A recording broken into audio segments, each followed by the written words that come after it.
हम लोग quantum mechanics को ख़त्म कर रहे हैं। क्वांटम मैकेनिक्स में केवल एक टॉपिक शेष से बचा हुआ है, पोटेंशियल स्टेप। ये पोटेंशियल स्टेप वाला टॉपिक हम लोग आखिरी में लेंगे। अगर ऑफलाइन खुल गया तो ज़्यादा मज़ा आएगा पढ़ने में, क्योंकि ये बहुत लंबा क्वेश्चन है और ऑनलाइन क्लासेस में कम से कम 3 से 4 क्लासेस में जाएगा धीमे धीमे, बहुत बड़ा क्वेश्चन होने की वजह से। तो मैंने ये फैसला लिया है कि इसको हम लोग वेट का भी छोड़ देंगे और ऑफलाइन होने का वेट करेंगे। अगर ऑफलाइन हो जाता है लास्ट तक तो इसको हम लोग बोर्ड पे पढ़ेंगे जाकर के, ऑफलाइन में डायरेक्टली लिखवा देंगे आपको। और नहीं हुआ तो फिर हम उसको ऑनलाइन कोशिश करेंगे, बड़ी बड़ी क्लास लेना पड़ेगा ऑनलाइन में भी, उससे हम कर देंगे इसको। तो क्वांटम मैकेनिक्स हमने आज ख़त्म कर लिया, ऐसा मान लें क्वांटम मैकेनिक्स पूरा ख़त्म हो गया। क्वांटम मैकेनिक्स में बहुत सारे क्वेश्चन आपने किए, करीब 55 से 60 पेज तो मेरी बुक के मैंने भेजे नोट्स के रूप में, तो आपके पास 70 से 75 पन्ने तैयार हो गए होंगे। बहुत बेहतरीन पेपर होता है नंबर के दृष्टिकोण से। पेपर फर्स्ट का दो यूनिट कवर हो गए, यूनिट्स 1 और 2 यहाँ से कवर हो गई। यूनिट 3 की बात करें हम लोग आज, और यूनिट 3 की बात करने जा रहे हैं। तो आज है यूनिट 3 और यूनिट 3 है एटॉमिक स्पेक्ट्रा। एटॉमिक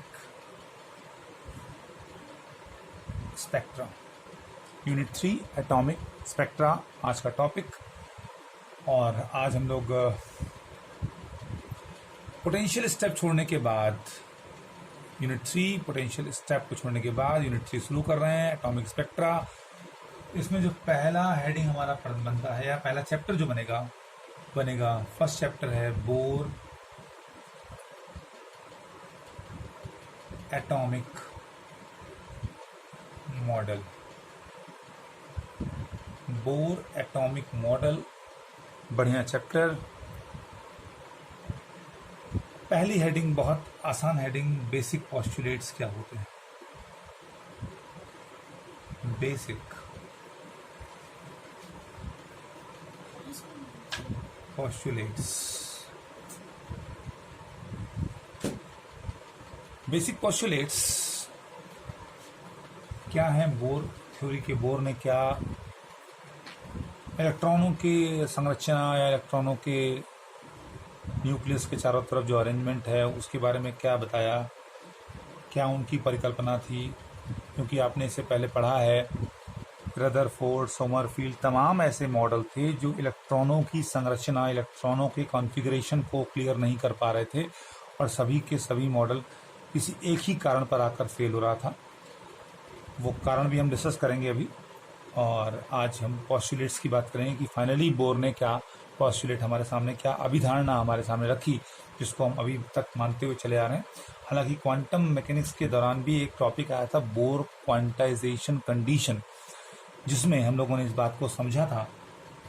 चलिए फिर से एटॉमिक स्पेक्ट्रा में बोर एटॉमिक मॉडल चैप्टर में बेसिक पोस्टुलेट्स के अंतर्गत इस बात को समझते हैं कि क्यों बोर का जो एजम्पशन था, बोर की जो परिकल्पना थी, बाकी सभी जो मॉडल्स प्रस्तुत किए गए एटॉमिक स्ट्रक्चर के बारे में उनसे डिफर था। तो डिफरेंस यहाँ से आया कि न्यूक्लियस, आप जानते हो, हर एक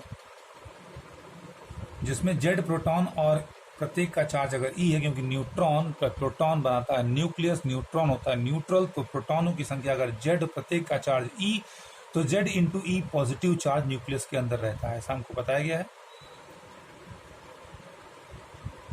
तो न्यूक्लियस की खोज जो अल्फा स्कैटरिंग, अल्फा पार्टिकल्स की स्कैटरिंग कराई गई थी, रदरफोर्ड का साथ था मॉडल गोल्ड फॉयल पर, तो उससे तो ये मालूम चल गया था कि न्यूक्लियस तो होता है।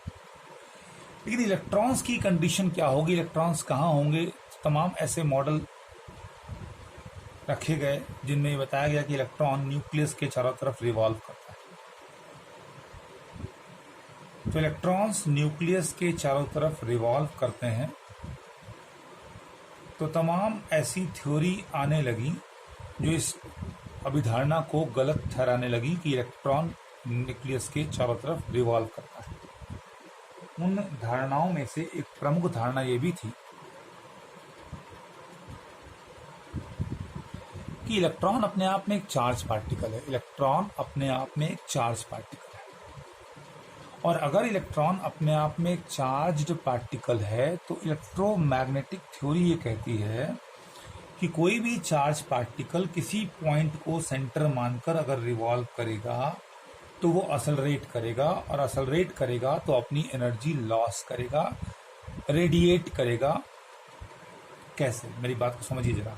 इलेक्ट्रॉन अगर न्यूक्लियस के अराउंड रिवॉल्व करेगा तो इसके मोशन की डायरेक्शन को लगातार बदलना पड़ेगा ना, और इसकी मोशन की डायरेक्शन को लगातार बदलने के लिए इस पर कोई ना कोई फोर्स काम करेगा ना। अगर आपको सेंट्रीपिटल फोर्स की यानी अभिकेंद्र बल की कुछ अभिधारणा की बात पता है, आप जानते हो कि अगर ये इलेक्ट्रॉन न्यूक्लियस के चारों तरफ रिवॉल्व करेगा तो न्यूक्लियस के पॉजिटिव और इलेक्ट्रॉन के निगेटिव चार्ज के बीच एक कूलाम फोर्स काम करेगा। पॉजिटिव और निगेटिव चार्ज के बीच एक कूलाम फोर्स काम करेगा, और वो कूलाम फोर्स जो इलेक्ट्रोस्टैटिक्स विद्युत स्थैतिकी में पढ़ाया गया था आपको, वो कूलाम फोर्स इस इलेक्ट्रॉन को सर्कुलर मोशन में रहने के लिए आवश्यक अभिकेंद्र बल प्रदान करता है। और बल होगा तो मास तो इलेक्ट्रॉन का है ही है, एक्सेलरेशन भी होगा न्यूटन के सेकंड लॉ से। तो अगर फोर्स होगा तो एक्सेलरेशन होगा, क्योंकि अगर फोर्स नहीं होगा तो डायरेक्शन कौन चेंज करेगा? इस इलेक्ट्रॉन की वेलोसिटी की डायरेक्शन कौन चेंज करेगा? क्योंकि पार्टिकल का नेचुरल मोशन तो स्ट्रेट लाइन मोशन होता है, सर्कुलर मोशन में तो वो किसी रिस्ट्रिक्शन के तहत रहेगा जब उसकी डायरेक्शन लगातार चेंज की जाए, और वो डायरेक्शन चेंज करने के लिए सेंट्रीपिटल फोर्स की रिक्वायरमेंट होती है, जो इलेक्ट्रॉन पर न्यूक्लियस से लगती है कूलाम फोर्स के माध्यम से, पॉजिटिव चार्ज और निगेटिव चार्ज के अट्रैक्शन के माध्यम से। अगर कूलाम फोर्स के माध्यम से इलेक्ट्रॉन पर सेंट्रीपिटल फोर्स काम करेगा, और फोर्स है तो एक्सेलरेशन होगा, फोर्स है तो एक्सेलरेशन होगा, और एक्सेलरेशन होगा तो ये चार्ज सर्कुलर मोशन के दौरान ड्यू टू सेंट्रीपिटल फोर्स अभिकेंद्र बल के कारण एक्सेलरेट करेगा। फिर बोल दें, सर्कुलर मोशन रिस्ट्रिक्टेड मोशन होता है, रिस्ट्रिक्शन किसी कंडीशन के तहत होता है, सर्कुलर मोशन नेचुरल मोशन नहीं है। एक धागे में पत्थर बांधकर घुमाओ और धागा रिलीज कर दो, या समझो धागे को पत्थर में बांधकर घुमाओ, जब तक धागे में तनाव रहेगा उस तनाव के माध्यम से उस पत्थर को आवश्यक अभिकेंद्र बल मिलेगा, और वो बल उस पत्थर की दिशा को आपके चारों तरफ घूमने के लिए लगातार बदलता रहेगा। आपके हाथ के चारों तरफ घूमने के लगातार उस पार्टिकल की यानी पत्थर की दिशा को बदलता रहेगा। लेकिन जैसे ही आप धागा छोड़ते हो वो फोर्स खत्म हो जाता है, तनाव खत्म हो जाता है और पार्टिकल फ्री हो जाता है। और कभी गौर किया हो, पत्थर को जो घुमा रहे थे आप छोड़ दो तो पत्थर स्ट्रेट लाइन में जाता है, यानी straight line motion natural motion है, जब उस पर कोई रिस्ट्रिक्शन नहीं है। धागा आपने पकड़ रखा है तो धागे और पत्थर के बीच, क्या कहें, आपके हाथ और पत्थर के बीच जो धागा है उसमें तनाव है, उसके माध्यम से उस पत्थर को सेंट्रीपिटल फोर्स मिल रहा है और वो पत्थर घूम रहा है। समझ गए बात को? तो सेंट्रीपिटल फोर्स की रिक्वायरमेंट है सर्कुलर मोशन में रहने के लिए। वो न्यूटन्स लॉ ऑफ फोर्स आप जानते हो, फोर्स है तो एक्सेलरेशन है, और एक्सेलरेशन है तो फोर्स है तो एक्सेलरेशन है, एक्सेलरेशन है तो निश्चित रूप से ये इलेक्ट्रॉन एक्सेलरेटेड चार्ज हुआ, और इलेक्ट्रॉन अगर एक्सेलरेटेड चार्ज हुआ तो निश्चित रूप से अपनी एनर्जी लॉस करेगा, ऐसा इलेक्ट्रोमैग्नेटिक थ्योरी कहती है। और अगर चार्ज इलेक्ट्रॉन यानी इलेक्ट्रॉन अपना एनर्जी लॉस करेगा, रेडिएट करेगा, लॉस करेगा, तो लगातार अपनी ऑर्बिट छोटी करेगा। ये रहस्य भी खुल जाएगा कि एनर्जी कम होने पर इलेक्ट्रॉन न्यूक्लियस के पास आएगा। ये भी आगे हम इसको भी डिराइव कर लेंगे।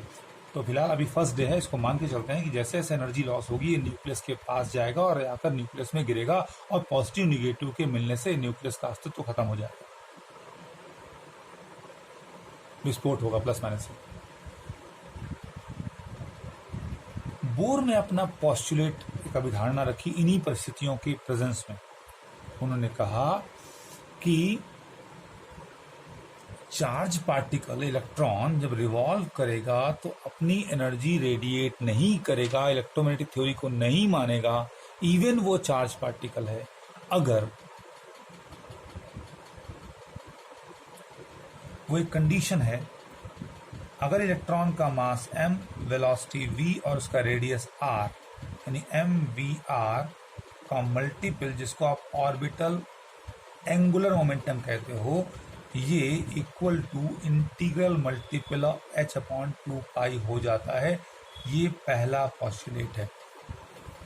बोर्ड ने कहा कि इलेक्ट्रॉन, बहुत क्लियरली हम पूरा बोल देते हैं, बोर्ड ने कहा कि इलेक्ट्रॉन सभी ऑर्बिट्स में रिवॉल्व नहीं कर सकते। एक बात, हर इलेक्ट्रॉन की अपनी एक प्रिस्क्राइब्ड या स्पेसिफिक, निश्चित बोलते हैं इसको, कक्षा है जहां उसका कोणीय संवेग integral multiple of h upon 2 पाई के बराबर होगा और वहां वो स्थायी रूप से बिना एनर्जी लॉस किए, यानी इलेक्ट्रोमैग्नेटिक थ्योरी को माने, एनर्जी लॉस नहीं करेगा और वो रिवॉल्व करेगा। इसको जरा एक्सप्लेन कर लें।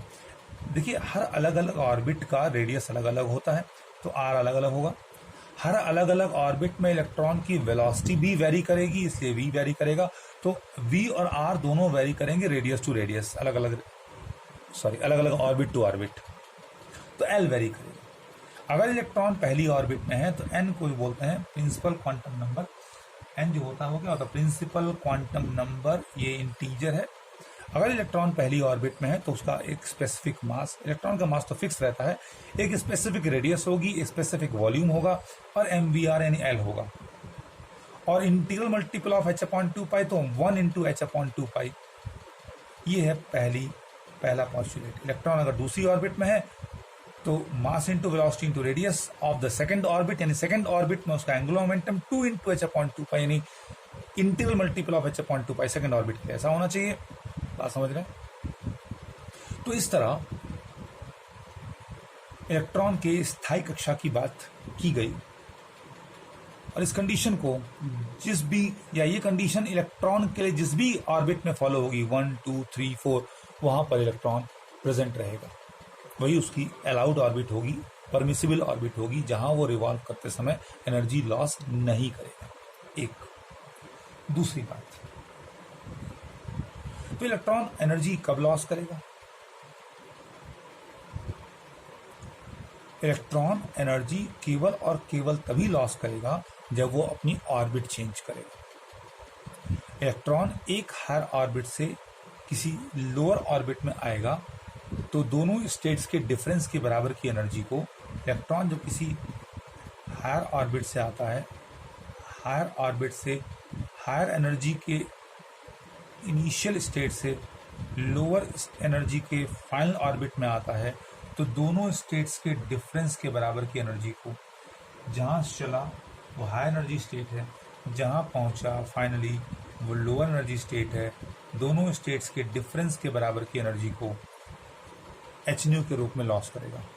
हम आगे पढ़ेंगे कि हर अलग अलग ऑर्बिट का अपना एक डेफिनेट एनर्जी होती है और इलेक्ट्रॉन उन डेफिनेट एनर्जी स्टेट्स में इस कंडीशन को फॉलो जहां कर रहा होता है, यानी अगर इलेक्ट्रॉन का angular momentum 1 into h upon 2 पाई है तो पहली ऑर्बिट में होगा, angular momentum 2 into h upon 2 पाई है तो दूसरे ऑर्बिट में होगा। क्योंकि हर ऑर्बिट में इलेक्ट्रॉन के लिए वेलोसिटी और रेडियस बदलता है तो एंगुलर मोमेंटम बदलता है। इस बेसिस पर इलेक्ट्रॉन जिस भी ऑर्बिट में रहेगा उस ऑर्बिट की एक स्पेसिफिक एनर्जी है, और जब वो इनिशियल हायर एनर्जी स्टेट से फाइनल लोअर एनर्जी स्टेट में जंप करेगा तो दोनों स्टेट्स की एनर्जी को वो फोटोन के रूप में लॉस करेगा। ये है दूसरा पॉस्टुलेट। बात समझ आ गया? यहाँ हमने कहा है कि इनिशियल स्टेट जहाँ चला है वो हाई एनर्जी स्टेट और जहाँ पहुँचा है वो लोअर एनर्जी स्टेट है। बात समझ आ गया? तो ये दो बेसिक पॉस्टुलेट्स इलेक्ट्रॉन के कॉन्फ़िगरेशन के लिए, संरचना के लिए एटम के अंदर बताया गया। तो बेसिक पॉस्टुलेट्स एटॉमिक मॉडल में बोर का ये आ गया। इलेक्ट्रॉन बहुत क्लियर जल्दी से कर देते हैं। इलेक्ट्रॉन हर ऑर्बिट में रिवॉल्व नहीं करता। हर इलेक्ट्रॉन की अपनी एक परमिसिबल अलाउड ऑर्बिट होती है जहां वो इस कंडीशन को फॉलो करता है। n प्रिंसिपल क्वांटम नंबर है, n नंबर्स ऑफ ऑर्बिट्स हैं, ठीक है। और दूसरा, इलेक्ट्रॉन एनर्जी कब लॉस करेगा? इलेक्ट्रॉन एनर्जी तब लॉस करेगा जब वो किसी high energy state initial orbit से lower energy state final orbit में जंप करेगा, ठीक है। ये दो बेसिक पॉस्टुलेट्स हैं जिनको हमें लिखना है आज के नोट्स में। और अब हम बात करेंगे बोर फॉर्मूले। बोर फॉर्मूले, फॉर्मूला होता है प्लूरल, फॉर्मूली होता है, उल्टा बोल गया, फॉर्मूला होता है सिंगुलर, फॉर्मूली होता है प्लूरल वर्ड। तो बोर फॉर्मूले, BOHR फॉर्मूली, FORMULAE कर देते हैं, फॉर्मूली हो जाता है, फॉर्मूला ही बोलते हैं इसको, ठीक है, फॉर्मूली। तो पहले तो हम लोग ये निकालने जा रहे हैं कि इलेक्ट्रॉन अगर अपनी अलाउड ऑर्बिट में रिवॉल्व कर रहा है, न्यूक्लियस और इलेक्ट्रॉन के बीच लगने वाले कूलाम फोर्स से प्राप्त सेंट्रीपिटल फोर्स के माध्यम से लगातार उसकी डायरेक्शन चेंज हो रही है, ठीक है ना। तो चलिए मान लेते हैं हमारे पास एक, हम निकालने जाएंगे रेडियस कैसे डिपेंड करती है नंबर पर, रेडियस कैसे डिपेंड करती है ऑर्बिट के नंबर पर, यानी प्रिंसिपल क्वांटम नंबर पर, इस बात को। फिर वेलोसिटी कैसे डिपेंड करती है ऑर्बिट टू ऑर्बिट, कैसे वेलोसिटी वेरी करती है। फिर एनर्जी की बात हम करेंगे, देखते हैं कितना हो पाता है, ठीक है। समय के हिसाब से हम आगे बढ़ेंगे। तो आप बेसिक पॉस्टुलेट आज शुरू कर लेंगे, ये लिख देंगे एटॉमिक स्पेक्ट्रा में। आज से हमारी जो क्लास आएगी वो AS करके आएगी, एटॉमिक स्पेक्ट्रा 1।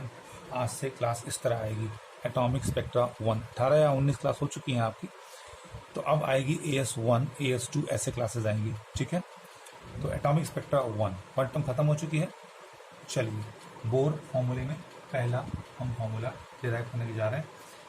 ये तो हम बार बार कह ही रहे हैं कि इलेक्ट्रॉन को सर्कुलर मोशन में रहने के लिए आवश्यक जो अभिकेंद्र बल चाहिए mv²/r होता है। अगर m मास का इलेक्ट्रॉन v वेलोसिटी से r रेडियस की ऑर्बिट में रिवॉल्व कर रहा है, ठीक है, ये होता है सेंट्रीपिटल फोर्स।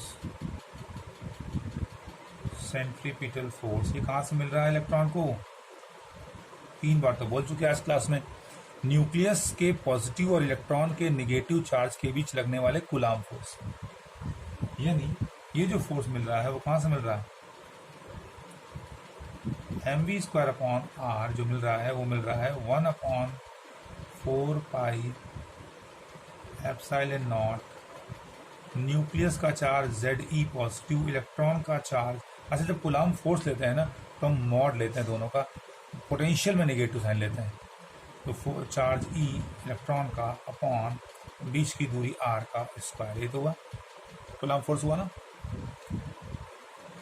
इक्वेशन नंबर आपका ये 1 हो गया। अगर आप बेसिक पोस्टुलेट मानते हो, पहला वाला जो इलेक्ट्रॉन के स्थायी कक्षा में रिवॉल्व करने की बात करता है या स्थायी कक्षा में रिवॉल्व करने की कंडीशन प्रोवाइड करता है, वो क्या था? अकॉर्डिंग टू बोर्स मॉडल,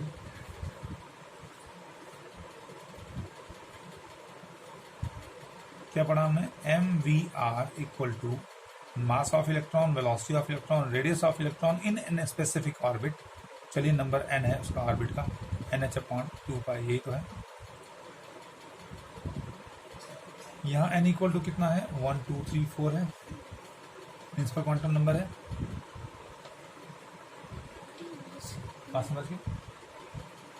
अभी इसमें से आप एक काम करते हैं, हम लोग v निकाल लेते हैं जरा। v कितना आएगा? देयरफॉर v कितना आएगा? v आ जाएगा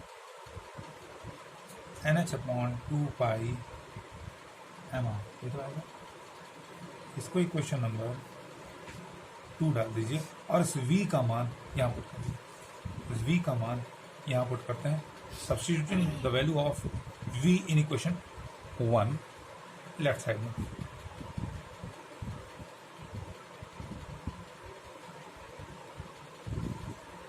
देखिए v का मान यहाँ रखते हैं। फ्रॉम इक्वेशन 1 में क्या मिलने वाला है? फ्रॉम इक्वेशन 1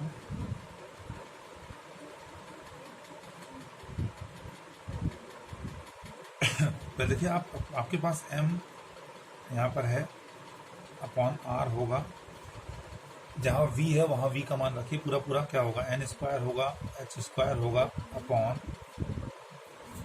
π² होगा, m² होगा, r² होगा। क्यों भाई? क्योंकि यहाँ v² था।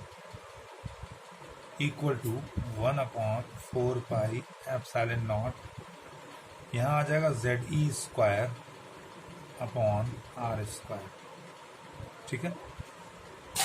कुछ चीज़ें आप आसानी से यहाँ कट कर सकते हो। देखो जैसे m का आप कट लो, यहाँ से काट दो m को, m काट दो, यहाँ से एक m कट रहा, r² पूरा पूरा कट रहा है, 4 पूरा पूरा कट रहा है, एक पाई कट जाएगा पूरा पूरा, और उसके बाद आप उसको रीअरेंज कर लो। तो रीअरेंज करते ही आपको अपने काम की चीज़ मिल जाएगी। आपको रेडियस चाहिए था, रेडियस का फॉर्मूला चाहिए था, रेडियस कैसे वेरी करता है ऑर्डर n इक्वल टू 1 2 3 4, तो यहाँ निकल आएगा r, ये देखो यहाँ पर है, इसको इधर ले आओ क्रॉस करके, बाकी सब नीचे आएगा, आप कर लोगे, उसमें कोई दिक्कत नहीं है। क्लास देखने के बाद हमेशा आप एक बार नोट्स को, अगर नोट टाइम से पहुंच जाता है तो नोट्स पहले देख लीजिए एक बार, फिर उसको कॉपी करिए, पूरा नोट रीड कर लीजिए, फिर कॉपी करना शुरू करिए। तो एन स्क्वायर एच स्क्वायर पहले से ही है, एप्सिलॉन नॉट ये क्रॉस करेगा, यहाँ जाएगा, देखिए एन स्क्वायर स्क्वायर पहले से ही, एप्सिलॉन नॉट यहाँ क्रॉस करेगा, एक पाई बचेगा और जेड स्क्वायर यहाँ आ जाएगा, और एक एम बच रहा है, ठीक है ना। तो चलिए आप इतना तो रेंज कर ही लेंगे, pi m z e square यहाँ से आ जाएगा, ठीक है, बात समझ गए। N square h square epsilon naught pi m z e square आ जाएगा, और इक्वेशन नंबर आपका ये, आप इसको 3 डाल सकते हो यहाँ से, बहुत स्पष्ट आप देख पाओगे यहाँ से।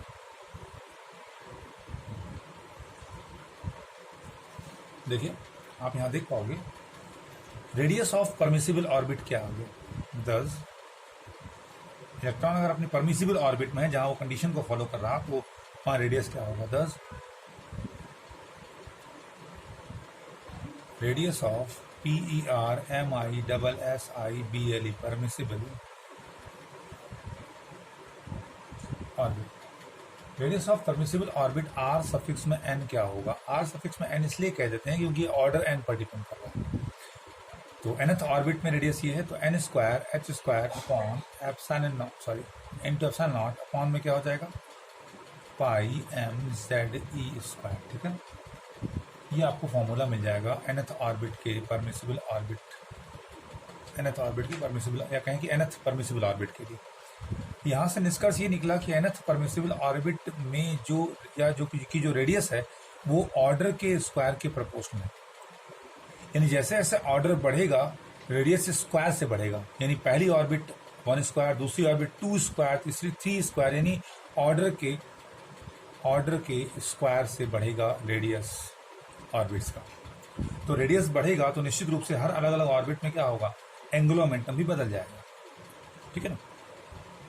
एक बात तो आप यहाँ से फैक्ट निकाल चुके हैं कि the radius of the orbit is directly proportional to the square root of principal quantum number of the orbit. Clear है बात। अगर हम यहाँ पर इसको 1 रख लें, बाकी h कांस्टेंट है, एप्सिलॉन नॉट कांस्टेंट है, पाई कांस्टेंट है, इलेक्ट्रॉन का मास कांस्टेंट है। अगर आप हाइड्रोजन की बात कर ले, तो हाइड्रोजन एटम की बात कर लेते हो, तो हाइड्रोजन एटम में z क्या हो जाएगा, हाइड्रोजन एटम के लिए z इक्वल टू 1 हो जाएगा ना। तो z इक्वल टू 1 हो जाएगा। देखिए बात समझिए जरा, जो बोर मॉडल है वो बेसिकली हाइड्रोजन या हाइड्रोजन लाइक एटम्स पर ही सुटेबल है, के लिए बनाया गया था। बहुत ज़्यादा हैवी न्यूक्लियस पर आप जाओगे, जहाँ पर ज़्यादा इलेक्ट्रॉन्स होते हैं, वहाँ पर ये मॉडल फेल होने लगता है, ये इसकी ड्रॉबैक भी है। तो बोर मॉडल केवल वहीं पर ज़्यादा सेटिस्फैक्टरी रिजल्ट देता है जहाँ पर जहाँ पर मतलब कि जहाँ हम हाइड्रोजन या हाइड्रोजन लाइक एटम की बात करते हैं। बात समझ में आ गया। तो हाइड्रोजन एटम को बेसिकली माइंड में रख करके ये मॉडल तैयार किया गया था। तो z इक्वल टू 1 ले लो हाइड्रोजन एटम के लिए, तो बाकी आप h प्लैंक कांस्टेंट है, एप्सिलॉन नॉट पता ही है 8.85 10⁻12, पाई पता है, इलेक्ट्रॉन का मास पता है, चार्ज पता है। अगर सब रख दो आप तो n स्क्वायर, अगर हम बात करें पहली ऑर्बिट के लिए तो n इक्वल टू 1 हो जाएगा। तो r1 जो आता है वो आता है 0.5, बल्कि 0.05 यार 0.053। और अगर आप n को नहीं रखते तो n स्क्वायर बना रहता, 1 नहीं रखते तो नैनोमीटर आता है, 10⁻⁹ मीटर। समझ गए बात को। तो ये आता है, इतना नैनोमीटर आता है Rn, NH, और n इक्वल टू 1 करते तो सीधे से इतना आया था। समझ गए। तो रेडियस नंबर ऑफ ऑर्बिट या प्रिंसिपल क्वांटम नंबर के स्क्वायर के डायरेक्टली प्रोपोर्शनल। एक प्रश्न ये पूछ सकते हैं आपसे। वहीं आप अगर वेलोसिटी के लिए जाइए तो वेलोसिटी कैसे डिफर करती है ऑर्डर के बेसिस पर, उसको भी आप यहाँ समझ सकते हो। देखिए यहाँ पर वेलोसिटी क्वेश्चन नंबर 2 में निकली हुई है। फर्दर हम लोग वेलोसिटी के लिए जाते हैं तो क्या होगा देखिएगा। फ्रॉम इक्वेशन 2 एंड 3 कंबाइन करते हैं, 2 ये है 3 ये है, ठीक है। 2 और 3 कंबाइन करते हैं। फ्रॉम इक्वेशन 2 एंड 3 कंबाइन करते हैं, 2 ये है 3 ये है, ठीक है, 2 और 3 कंबाइन करते हैं from equations 2 and 3। From equations 2 and 3, 2 में देखें तो v इक्वल टू कितना है, NH अपॉन 2 पाई mr है। इसमें r का मान आप रखिए जरा, तो NH अपॉन 2 पाई m, r का पूरा मान आप देखें,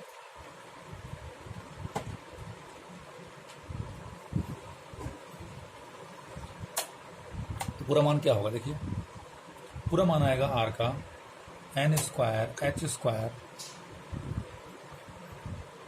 epsilon naught upon pi m z e square, तो आएगा।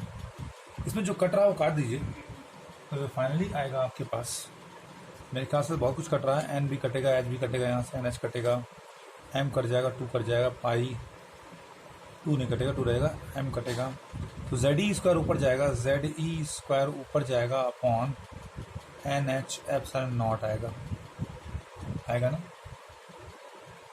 आप देख पा रहे हैं ये वेलोसिटी इन nth परमिसिबल ऑर्बिट है, n आ रहा ना यहाँ पर, तो देयरफॉर वेलोसिटी इन nth परमिसिबल ऑर्बिट क्या आएगा, वेलोसिटी इन nth परमिसिबल ऑर्बिट की बात करें तो आ जाएगा ZE square upon NH epsilon not. बात समझ में आ गया। यहाँ से हम कह सकते हैं सो वेलोसिटी इन nth ऑर्बिट क्या हुआ, वेलोसिटी इन nth ऑर्बिट जो हुआ, इलेक्ट्रॉन की वेलोसिटी इन nth ऑर्बिट हुआ, nth प्रिंसिपल क्वांटम नंबर की बात कर रहे हैं, कौन सी ऑर्बिट है, प्रोपोर्शनल टू 1 अपॉन n, यानी जैसे जैसे आप बाहर की तरफ जाओगे, ऑर्डर बढ़ेगा, वेलोसिटी घटेगी। Therefore speed of an electron in an atom is inversely proportional to the principal quantum number. तो n बढ़ेगा तो वेलोसिटी घटेगी, ऑर्डर बढ़ेगा तो इलेक्ट्रॉन की जैसे जैसे आप बाहर जाओगे वेलोसिटी घटती चली जाती है। रेडियस तो बढ़ता है स्क्वायर से, प्रिंसिपल क्वांटम नंबर के स्क्वायर से, लेकिन वेलोसिटी घटती है प्रिंसिपल क्वांटम नंबर के डायरेक्टली। तो कुल मिलाकर एंगुलर मोमेंटम हर अलग अलग ऑर्बिट के अलग अलग होता है, तो इसीलिए कहा गया कि जिस ऑर्बिट के इंटीग्रल मल्टीपल, या ऐसा कह दें कि एंगुलर मोमेंटम जो है जिस भी ऑर्बिट में, उस ऑर्बिट की संख्या इंटू h अपॉन 2 पाई के बराबर हो जाता है, उस ऑर्बिट की संख्या इंटू h अपॉन 2 पाई के बराबर हो जाता है, वही ऑर्बिट उस इलेक्ट्रॉन के लिए परमिसिबल ऑर्बिट कहलाएगी। बात समझ में आ गई है। और अब हम बात करेंगे एनर्जी निकालने की। तो आपने आज इतना काम कर लिया है, काफ़ी काम हो चुका है, इसको अगर आप फेयर करोगे तो काफ़ी काम हो जाएगा।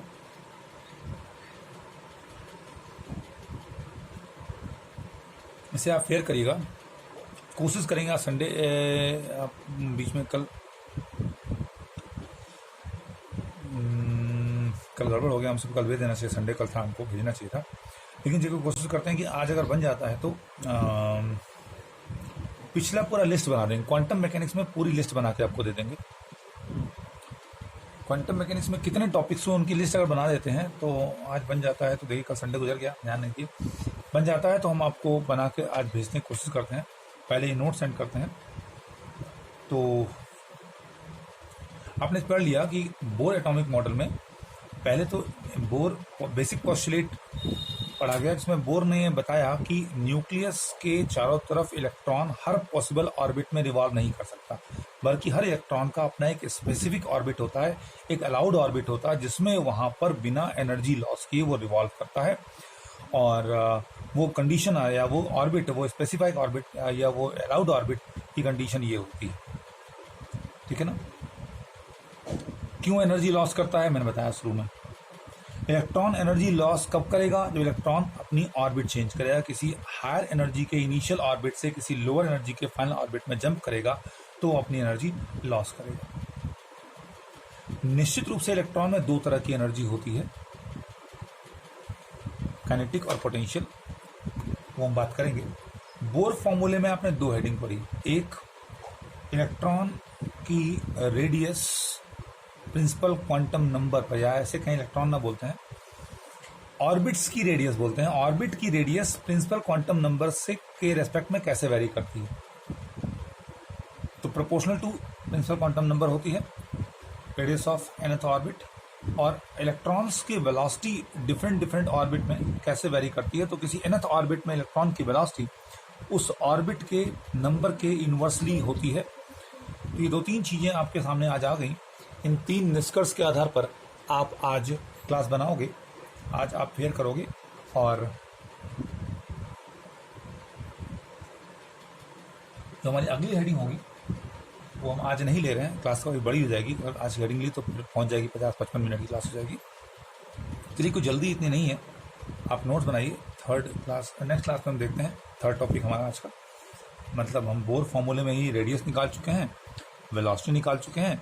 एनर्जी की बात हम नेक्स्ट टॉपिक पर इसी पेज से करेंगे। एनर्जी